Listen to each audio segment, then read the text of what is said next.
natenga kuma interviews kwa munapita anthu 12. Yes atiliki. Akutenga neno kabiti. Kodero alla kavuna kupanga sayiwe za mazewelatu zijemuzi amene uja. Ndezala letu ndi 1.2 million.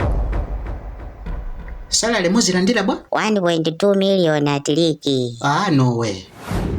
Sizingatheka biti. I'm serious and I swear. Choose ka iPhone yanga ikuita na pasiri ng'omo ndika yanke. Takatengeni. Ndona neso ndikuimva ikuitani. Tikubwera timalizize ngani. 1.2 million. Ndiye toto ababa yajapisa basi.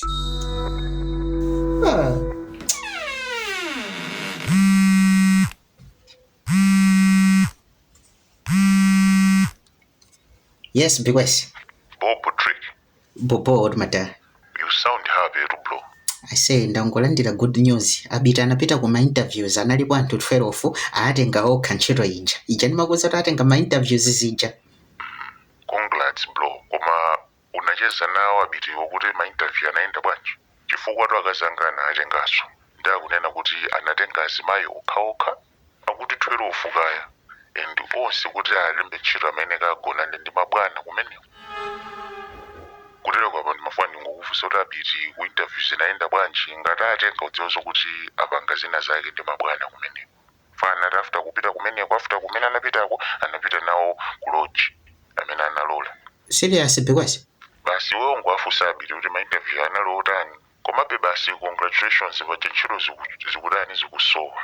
Amalipira sobo kumeneko chabe company manager mabwana ambiri ndedzindoko ndi zina ndo usamali kwambiri. Anyway basi liyankhulana Trick so ngati ndalakwitsa koma nkhani ndi imeneyo ndingonena kuti abita akuchita kuti adani apeze ntchito. Bye bye bro.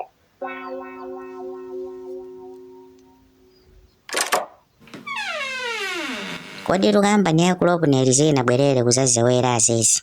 Amataka kuguliza ming'oma ya njuchi amakalazo ndi matraining okuphunzitsani mene munga zamalire ulimi wa njuchi umene. Zikutizo akuzirane pomwepo paja mukuziwa njuchi ndi zauzira umakala kuzizamala koma ziziwu kubandulazo ndi amakupazaso zovala zoyambira ulimi umene. Zikutizo tatera pomwepo paja mukuziwa munthu umata kukala ndi malonda koma kumazowanzika. Ukalima uchi umenewo akulopuneti amabwerazo kuzakugulazo. Imagine kodi kampani ya akulopuneti nakakala mamuna inakalanda akasi ambiri.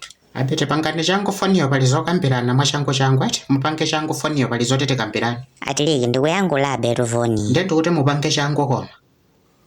Aziza munanga ndi andizowa basi tikambirane swiri sitatu ndikutumisirani nambala ya akulopuneti komazo ndikutumisirani linki mwapange volo pa Facebook. Chifukwa ati iwowo zokuti ndiokuza zauchi zokha.